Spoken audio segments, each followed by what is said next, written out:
Well, we finally made it to episode 10, the finale of season 1 of House of the Dragon. I will keep this spoiler-free review mainly on point and keep the season post-mortem for a different video I will be doing probably next week. I will have a similar post-mortem for the Rings of Power sometime this week, after I've tortured myself and rewatched the episodes to refresh the horror of that first season. I will do a similar rewatch on House of the Dragon, but I suspect I will enjoy that one just a little bit more. As always with these spoiler-free reviews, the points will be taken in order that they occurred as I watched the episode.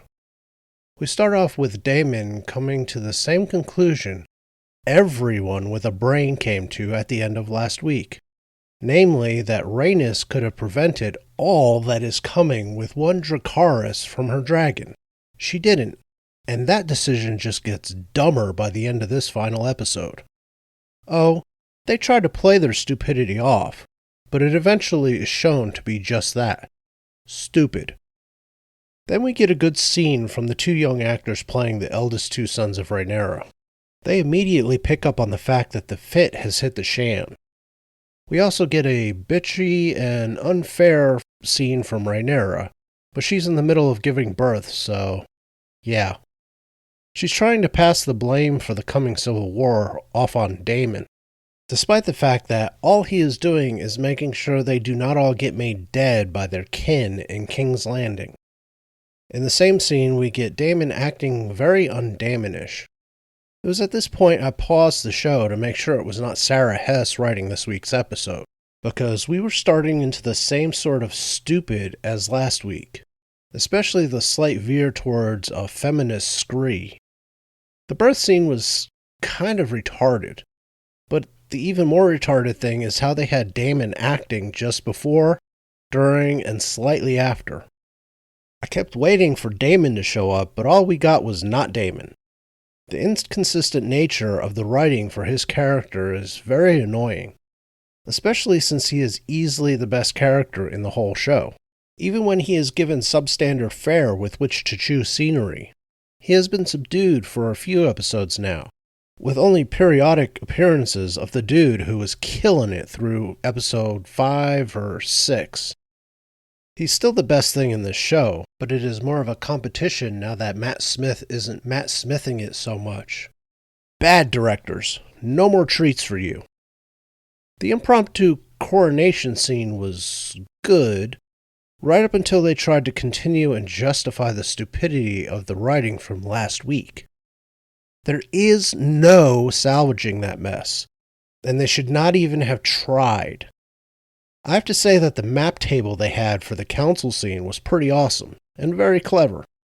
It was a little hard to read with the camera skewed at an irritating angle, but that did not detract from its impressiveness.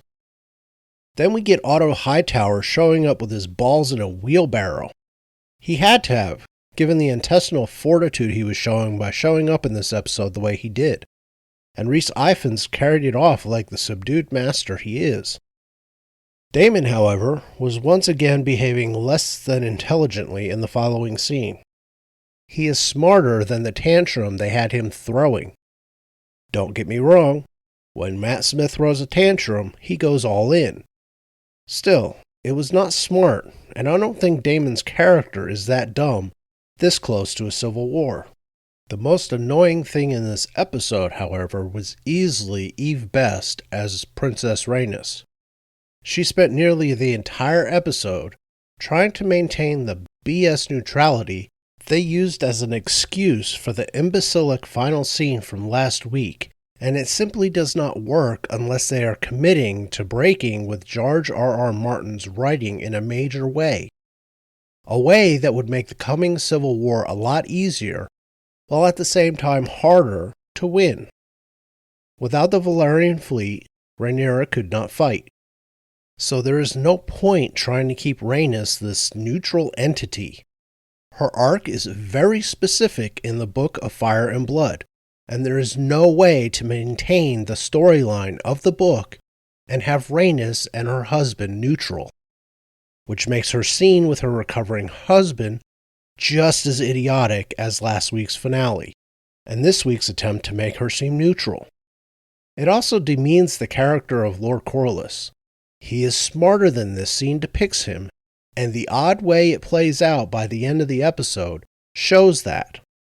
But I guess they had to get a Rhaenys was right moment in there. The writers make him seem like a petulant, ambitious child, and it is a waste of Steve Toussaint, who once again shows his excellent acting talent in the next scene by stealing the scene with a mere look at Rhaenyra. Then they have Rhaenyra do a head-spinning turnaround in her thinking. She went from trying to prevent the war at any cost to embracing the necessity of it in one scene. Writers, what the hell? That sort of thing takes time. If you could not do it more subtly in one episode, then you should have written the final 2 episodes better. And then we get a series of quick scenes with the eldest of Rhaenyra's sons. They are sent on diplomatic missions on their dragons in an attempt to shore up support.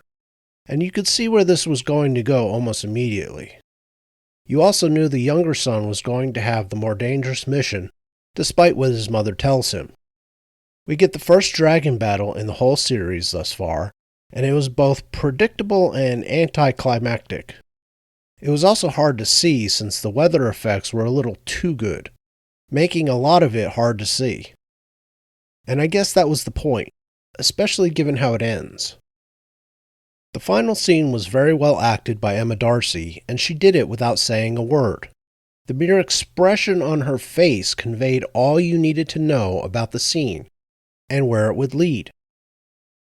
In Season 2, which we will not get until summer of 2023. I guess that is better than those poor, deluded bastards who are actually looking forward to Season 2 of The Rings of Power. Amazon is not planning on that being ready until at least 2024, possibly early 2025. Early this month they were saying 2 years from now at the earliest for Rings of Power, but more recently they have tried to convey the idea that they will be fast-tracking it. To me, that means shortcuts and little to no revamping to make it better than the dreck we got. But that is not for this video. To wrap up episode 10 of House of the Dragon, I will say that it was light years beyond the mess that was episode 9. The writing, the dialogue, the action, the drama, the overall aesthetic were all much, much better than the last episode. It was not perfect. They were trying to shoehorn some of the feminist message into an episode that really did not deserve to be so butchered. Eve Best reclaimed her throne as the most annoying character of the series, and she did it with very few lines. Mostly it was her smirking in the background of scenes, the director cutting to her quickly and then moving on. And it detracts from a good Steve Toussaint in the way the 2 actors' interactions are written. The 2 boys playing Prince Jacaerys and Prince Lucerys were quite good throughout the episode.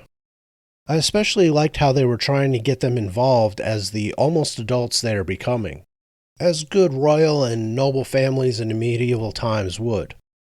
Daemon was still good, but the writing for him was puzzling and disappointing. There was a better performance to be had for this episode, if only the writers and director had allowed it. Rhys Ifans' brief appearance as Otto Hightower was fairly good, as we have come to expect from him. There were a couple of other minor characters that had appearances that were well done, adding to the overall excellence of the finale. The capper, however, was the magnificent performance by Emma Darcy. Puzzlingly quick turnarounds in thought on the war and feminist tangents aside. She was bitchy when it called for, despondent when that was called for. Her wavering over what needed to be done counterbalanced Daemon's desire to rush right in and start slaughtering everyone very well. And when she turned on her head, the writer's fault, not hers, she did that about as well as could be expected. And the final scene was the piece de resistance, a wordless preview of what we will see come Season 2. With that said, I think I'll bring this to a close. If you like what I do here, please hit the like button, subscribe to the channel, Share the video and comment down below to help out with the YouTube algorithm. I will be getting a review of Amazon Prime's new series, The Peripheral, together in the next day or so be on the lookout for that one. Completely did not realize that it started already. That is all for now, and see you in the next video.